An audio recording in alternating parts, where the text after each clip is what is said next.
अस्सलाम वालेकुम जी, तुसी देख रहे हो इफ्तिखार अली टीवी ते मैं तुहाडा मेज़बान मुहम्मद इफ्तिखार। जिस तरह मेरे भाई जानते ने हर रोज़ मैं किसी न किसी सर जी एक मिनट खामोश दे किसी न किसी जानवर की लैते आना जनाब वीडियो। अज सर एक चोलस्तानी गां है, ताज़ा ताज़ा सूई है, उनकी जनाब मैं लैते आंदी वीडियो। तो ये सर जी तुहानू तुहाडे जानवर के बारे बोलन दे पूरा पूरा मौका दिता जाए तो तुसी आपदा दस लिया जी। चोलस्तानी सर एक गां हैगी ते दो चवाइयां दियां जनाब हो गई ने ते तीसरी चवाई जनाब होनी है। मेरे ये इंतज़ार दे विच सी भी आपां दी जनाब लैनी है वीडियो ते उस तो बाद असी करां दी चवाई। माशाअल्लाह गां इन्हां दी अच्छी और खूबसूरत है। इक्को जे जनाब इंदे जनाब तुहानू थाने गए ने ते मारदी मुरदी तो नहीं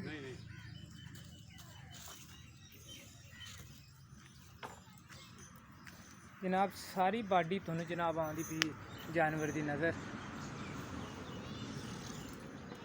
सर मेरी लोकेशन हैगी है ज़िला पाकपतन तहसील आरफवाला और इस टाइम मैं अड्डा रामशाह दे नाल रुकनदीन दे विच सर मौजूद हाँ सलीम साहब कोले।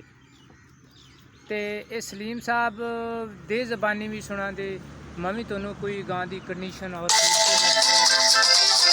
दस देना जी। दो चवाइयां सर इस गां दी हो गई ने ते तीसरी चवाई हुण होनी है। हाज़र वक्त इनके थले जनाब है 8 लीटर दुध बच्चे नू पियाती। जानवर इन्हों का जनाब खूबसूरत और अच्छा जानवर है।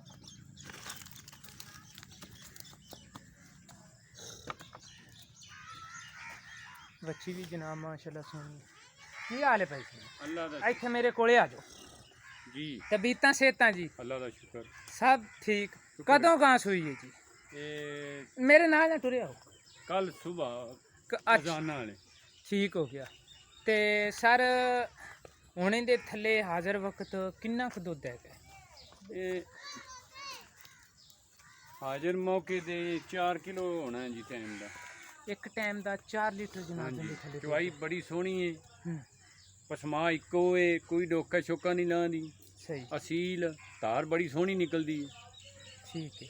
दूजा सूआ सूई है, बच्चा भी दुध पूरा पींदा है? हाँ बच्चे नू लाई नाल चुंगी रखदा। ठीक हो। तो बस ना आपां रेट इंदा वही करना है भी केड़ा बस मेरा भरा ना ये ना आखे भी तुसी रेट अक्सर ज़्यादा करवा दिता जी। तो केड़े आपां इंदे पैसे केड़े लैने लेने देने ने पक्की दसां? हाँ पक्के जनाब तुसी दसने है। 1,25,000 दी दे देंगे। 1,25,000? हाँ जी। तो 1,25,000 दे विच कोई साडे नाल थोड़ा बहुता प्यार मुहब्बत ओ करों दे?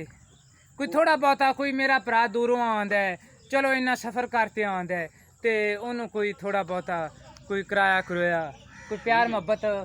नहीं ठीक है जी। ठीक हो गया। वो जनाब असी प्यार मुहब्बत सर कर लांदे। तो सर नंबर इन्होंने मैं आख्या सी ये आंदे ना है भाई तुसी नंबर डॉक्टर साहब देना आपदा ही भाई सलीम इस तरह ही गल। ठीक है जी।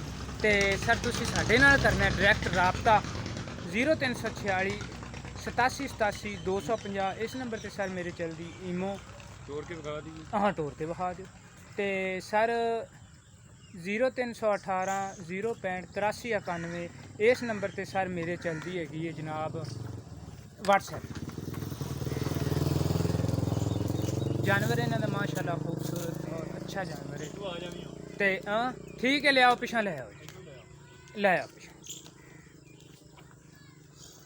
तसल्ली आपां भरावां नूं करवा देंगे जानवर की इहदे विच कोई शक शुबा नहीं रहन देंगे। पट्ठे पाला है? पाल है यार पट्ठे।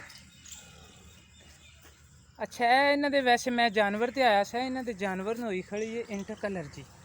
यह देखो इनकी अखां ते आई खड़ी है सोज किन्नी किन्नी सोज आई हुई है और इनके सूह ते बाजुकात आ जाती। इहदे वास्ते फौरन चाहिए एवल का टीका लियाओ बिल्कुल थोड़ी जी कीमत दे विच आंदा। बाजुकात लोग गंढे मरचां ये वो देने शुरू कर देंगे ने। ये सर जी सोज इहदी आई कदों? हाँ जी मैं तो वेखी। अच्छा तुसी तो अज ही वेखी? सुबह तुसी गौर ही नहीं रखिया होना। अच्छा सुबह नहीं हैगी। यह देखो अखां ते किन्नी सोज आई है। बाजुकात ये ना तरफड़ बन जाते हैं जिसम ते लेकिन इनके तरफड़ मेरा ख्याल नहीं बनी नहीं है नहीं। ए देखो तरफड़ भी इनके जनाब तुहानू मैं दिखा ना ਇਸ ਤਰ੍ਹਾਂ ਦੇ ਤਰਫੜ ਬਣ ਜਾਂਦੇ ਨੇ ਜਿਸਮ ਤੇ। ਇਹਨੂੰ ਕਿਸੇ ਜ਼ਿਆਦਾ ਐਡੇ ਟੀਕਿਆਂ ਸ਼ੀਕਿਆਂ ਨੂੰ ਲੰਮਿਆਂ ਦੇ ਰੌਲੇ ਨੂੰ ਪਾਉਣ ਦੀ ਜ਼ਰੂਰਤ ਹੀ ਨਹੀਂ ਹੈਗੀ। ਤੇ ਇਹ ਜਨਾਬ ਤੁਸੀਂ ਇਹਨੂੰ ਲਿਆ ਤੇ ਏਵਲ ਲਿਆ ਤੇ ਲਾ ਦਿਓ, ਅੱਲਾ ਖੈਰ ਕਰਦਾ ਹੈ, ਠੀਕ ਹੋ ਜਾਂਦਾ ਹੈ।